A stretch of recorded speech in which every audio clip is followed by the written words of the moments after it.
Al llegar Cortés a tierras aztecas en el año de 1519,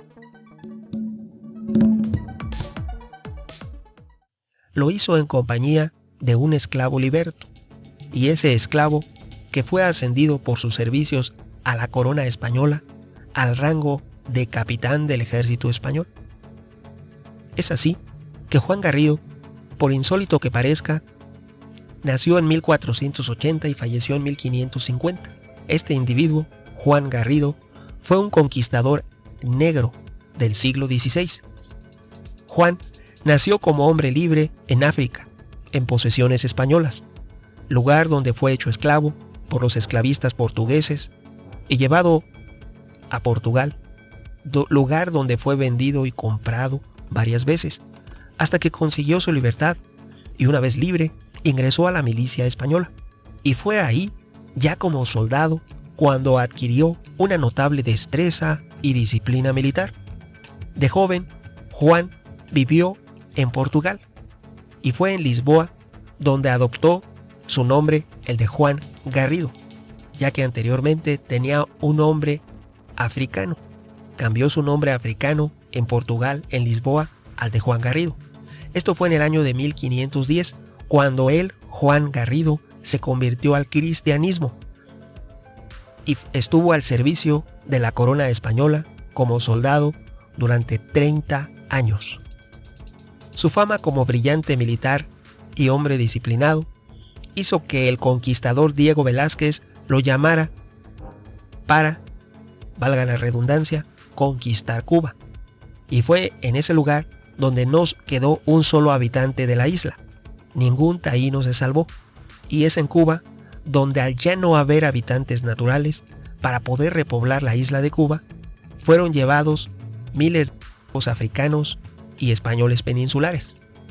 Así las cosas, Juan Garrido participó activamente en la masacre de los naturales en la Florida, en la isla de Puerto Rico, en la actual isla de Guadalupe y en la actual isla de Dominica, entre otras.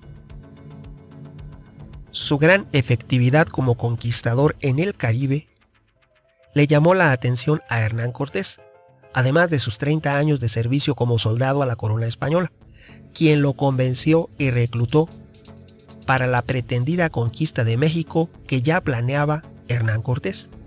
Así las cosas, Juan Garrido, el negro liberto y capitán español, participó en la derrota infligida a los tlaxcaltecas, lugar donde recibió varias doncellas vírgenes y procreó varios hijos. Pero Juan Garrido, has de saber que tuvo docenas de mujeres y también docenas de hijos, pero al ser un esclavo liberto, ninguno de sus descendientes fue reconocido como hijo de español. El prejuicio y la discriminación impidieron que esos hijos de un español gozaran de los enormes e injustificados beneficios de los bandidos, asesinos y masacradores del pueblo azteca, de los que gozaron al repartirse el botín de la cruenta conquista de México. Así las cosas, durante la caída de Tenochtitlan, cometieron innumerables actos ignominiosos. Pero un poco antes de ese día, de esa última batalla, Hernán Cortés fue recibido por Moctezuma en Tenochtitlán. Y cuando Hernán Cortés apresa a Moctezuma, recibe noticias de que se encuentran ya en Veracruz Pánfilo de Narváez y que viene a su captura por orden del gobernador de Cuba. Entonces deja a 80 españoles al mando de su hombre de confianza, que era Pedro de Alvarado, y dentro de los que se queda Juan Garrido.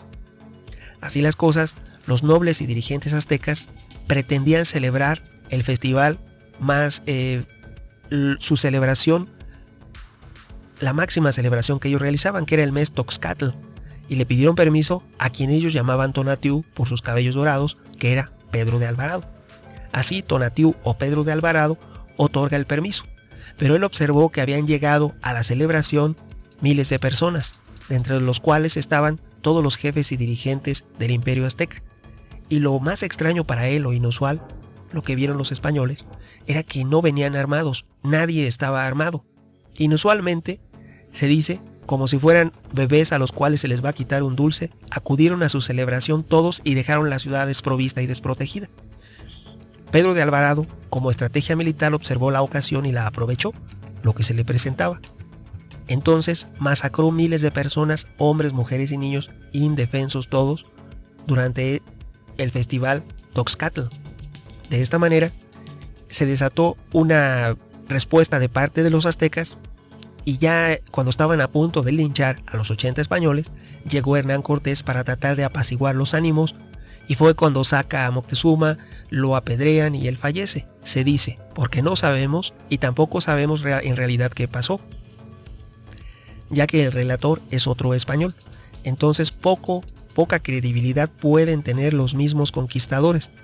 Aquí podemos hablar de que tal vez los hayan engañado, tal vez este Tonatiuh aprovechó que le decían Tonatiuh, Pedro de Alvarado, y engañó a los nobles, y de esa manera provocó y ocasionó la masacre de Tenochtitlán, previa a la Noche Triste. Esta masacre provocó la famosa Noche Triste, cuando Pedro de Alvarado junto con Juan Garrido, los demás hombres sobrevivientes y Hernán Cortés huyen con todo el botín que podían cargar de la Ciudad de México, y se dice que Hernán Cortés lloró en el árbol de la Noche Triste. Una cuestión extraña del por qué en realidad no pudieron apresarlo y tomar justicia, ya que en ese momento estaba en su máximo esplendor y apogeo el Imperio Azteca. Aquí debe de haber habido miles de tlaxcaltecas apoyando la huida de Hernán Cortés. Pero aquí lo enigmático fue que en estos hechos participó Juan Garrido, y durante la Noche Triste Juan Garrido le salvó la vida a Hernán Cortés, y el conquistador, le quedó muy agradecido, motivo por el cual al final de la conquista, cuando ya cae la ciudad de Tenochtitlán, le cede una gran parte de sus tierras a Juan Garrido bajo un pago simbólico. Así las cosas, Juan Garrido fue la persona que sembró en esas tierras que le regaló Hernán Cortés, que en realidad eran pertenecientes al último Tlatoani, a Cuauhtémoc, y que eran parte del palacio que se le decía el Palacio de Moctezuma.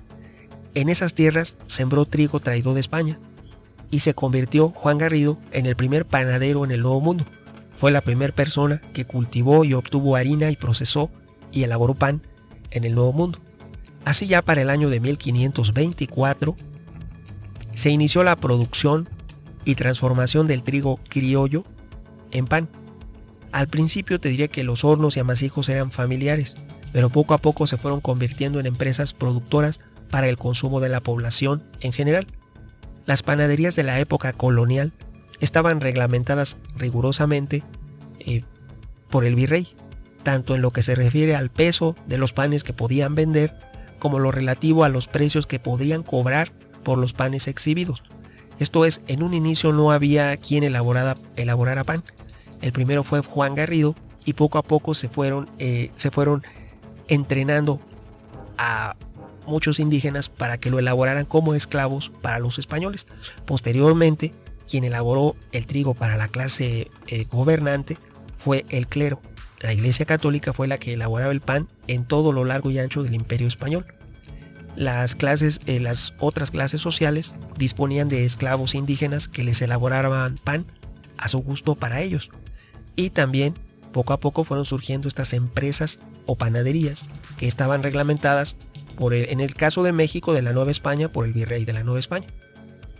Así es que el primero que sembró trigo en Nueva España y el primero en fabricar pan fue algo que es doble o triplemente enigmático. ¿Cómo es posible que un esclavo liberto se convierta en soldado español?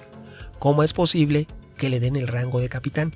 ¿Cómo es posible que participe en la última batalla y en la caída de Tenochtitlan, y posteriormente se quede con tierras del Tlatoani Moctezuma, y en esas tierras siembre trigo traído de España y se convierta en el primer panadero en el Nuevo Mundo? Sin lugar a dudas, una serie de coincidencias extrañas e inusuales. Opiniones habrá muchas. ¿Tú qué piensas? No olvides suscribirte a mi canal, agrega a favoritos y comparte. Tu amigo Megóforo